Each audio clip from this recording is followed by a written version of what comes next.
Hello everyone, मेरा नाम नरेंद्र कुमार मीना है। मैं assistant professor drawing and painting से हूँ। करंटली मैं government college Kherwara district Udaipur में पोस्टेड हूँ।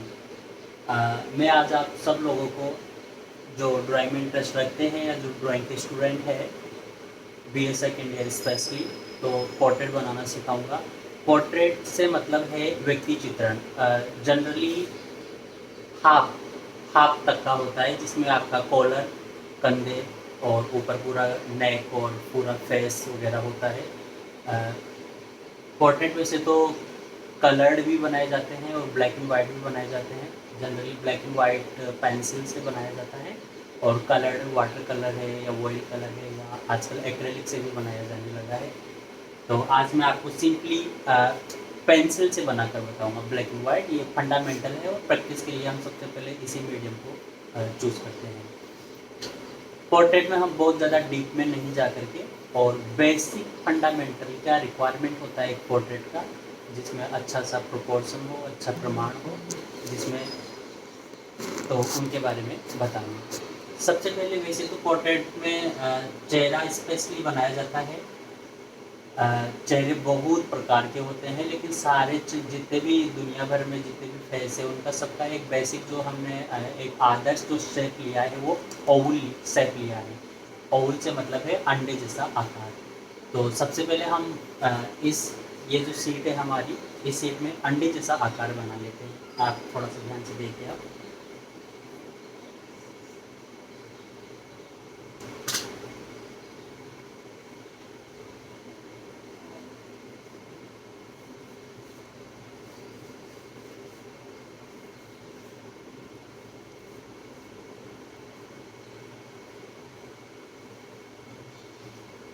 ये हमने एक जैसा एक आकार बना दिया है इसमें।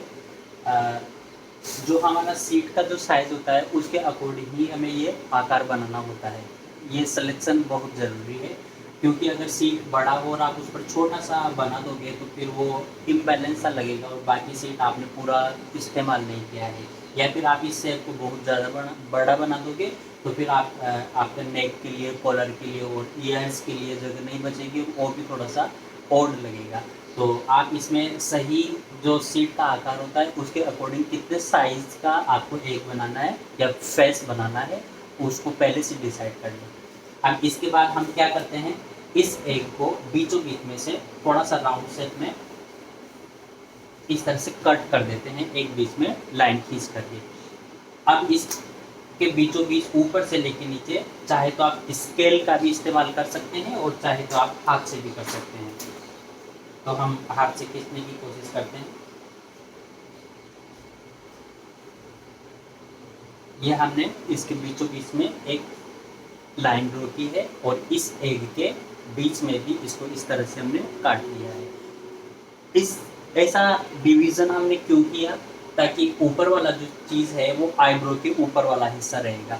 ये अपना फोरहेड और ये हेयर वाला या सिर के टॉप वाली जो जगह है वो सब इसमें आएगा, और इस लाइन के नीचे हमारी आईब्रोज है, हमारी आईज़ है, नोज़ है, लिप्स है, वो सब आएगा इसमें। ठीक है, तो ये डिवीज़न आपको हेल्प करता है सही प्रमाण लेने में। अब हम आगे, ये जो हमने सेंटर लाइन खींची है जैसे यहाँ पर, तो इसके दोनों बराबर जगह खींचते हुए हम इस तरह से आईब्रो बना लेते हैं। ये हमने दो इस तरह से आईब्रो ड्रॉ किया है। इसके बाद हम आगे चलते हैं।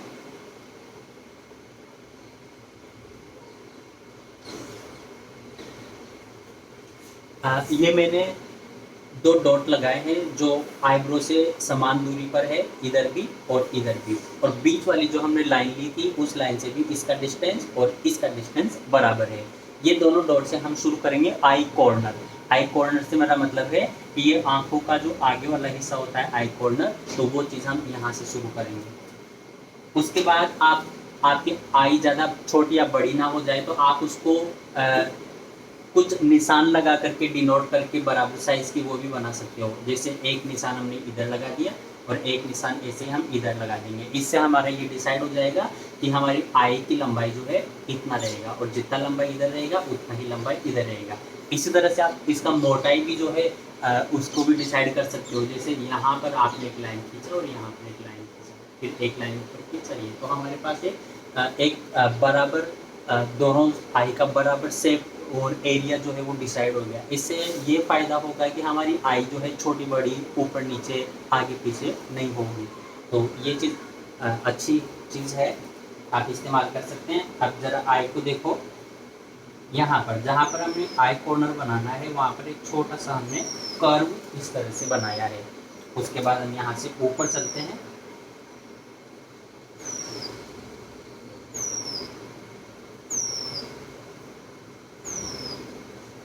ये हमारे एक तरफ के आई का छोटा सा वो है। इसके बाद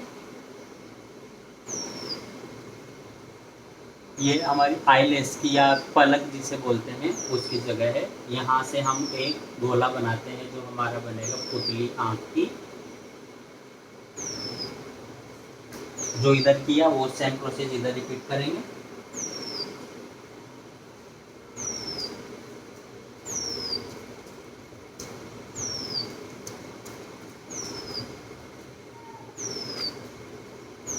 ये हमारी दोनों तरफ की आईज हो गई। अब हम चलते हैं नोज पर।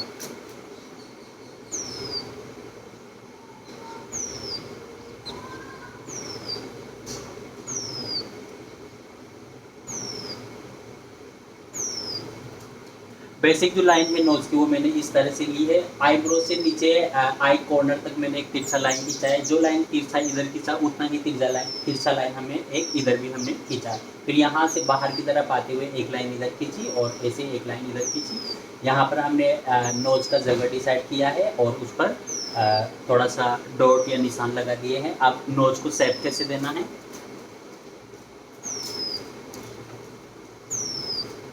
एक छोटा सा मैंने कर्व यहाँ पर बनाया है। उसके बाद कर्व के बाद दो इस तरह से मैंने डॉट बनाए हैं।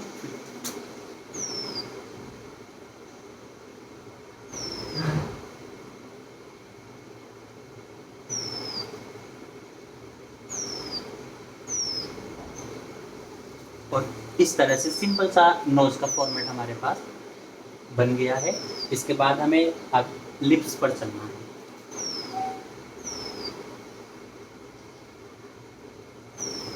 लिप्स का मैंने पहले जगह डिसाइड किया है और एक निशान लगा दिया है। ये हमारे दोनों लिप्स के बीच की जो लाइन है, अपर लिप्स और लोअर लिप्स के बीच की लाइन, उस जगह निशान लगाया है।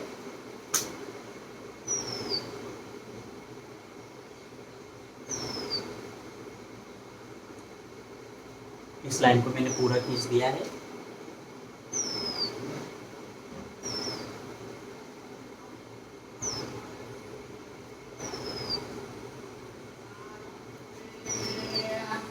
ये मैंने अपर लिप्स और लोअर लिप्स दोनों बना दिए हैं। अब आपके सामने आईब्रो है, आई दोनों आईज है, नोज है और लिप्स है। बेसिक जो हमारे फीचर्स जो होते हैं फेस में वो हमने बना लिए हैं।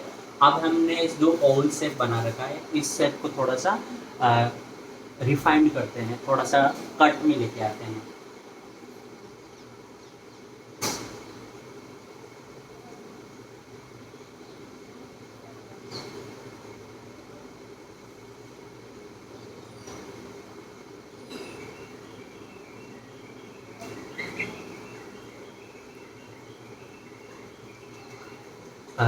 आपको थोड़ा सा दिखाई दे रहा होगा, यहाँ से जहाँ से आई कॉर्नर था पीछे वाला आई कॉर्नर, वहाँ से मैंने थोड़ा सा तिरछा लाइन लेते हुए लिप्स के लाइन तक खींचा है, लाइन के सीधे। फिर यहाँ से सीधे नीचे की तरफ चला और फिर नीचे लास्ट में चिन्ह वाला थोड़ा सा कर्व मैंने दिया है। जो हमने इधर रिपीट किया है सेम प्रोसेस हमें इधर भी रिपीट करना है।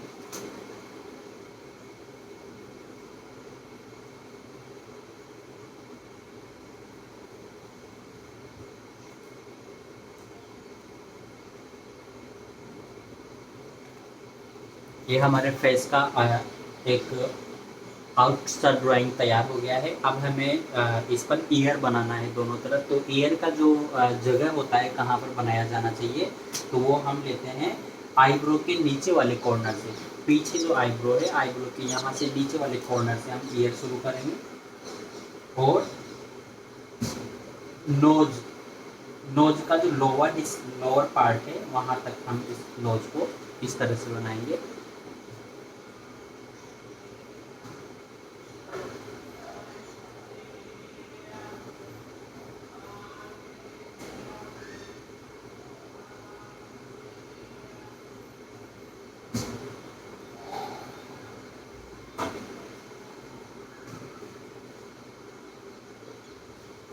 ये हमारे दोनों तरफ के इसके ईयर भी बन गए हैं।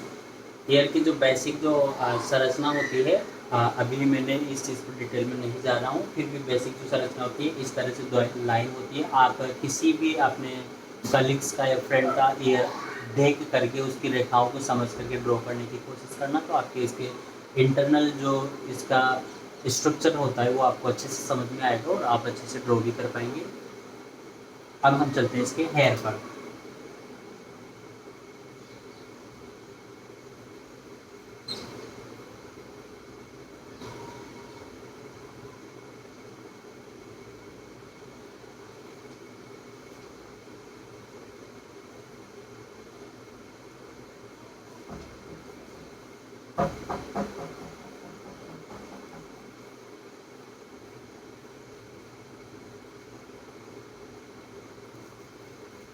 ये हमने इस तरह से इसके हेयर ड्रॉ किया है, हेयर पैटर्न। अब हम अभी हमने कहीं पर भी शेड नहीं दिया है, लाइट एंड शेड नहीं दिया है, सिर्फ रेखाओं से अ, बाहरी जो रूप होता है उसको बनाने की कोशिश की है, जिससे हमने ये जाना कि आईब्रो कहाँ होता है, आईब्रो और दोनों आइज़ के बीच में कितना गैप होता है, और आइज़ का शेप और साइज़ क्या होना चाहिए, नोज़ कैसा होना चाहिए, लिप्स कैसा होना चाहिए, ईयर कहाँ पर होना चाहिए और फेस कट किस तरह से होना चाहिए और हेयर जो स्ट्रक्चर है वो किस तरह से होना चाहिए।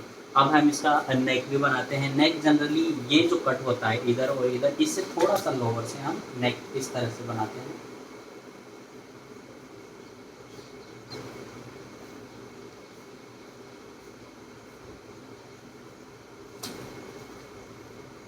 ये हमारे पास नेक और इसके शोल्डर भी हो गए हैं। अब हमें इस फिलहाल इतना काफ़ी होगा। अगले वीडियो में हम इसमें शेड किस तरह से देते हैं, पेंसिल शेड कहाँ पर लाइट और डार्क किया जाता है, उसके बारे में हम डिस्कस करेंगे और जानेंगे और बनाने का अभ्यास करेंगे। Thank you everyone. I hope you all will practice and try to learn fast how to draw portrait.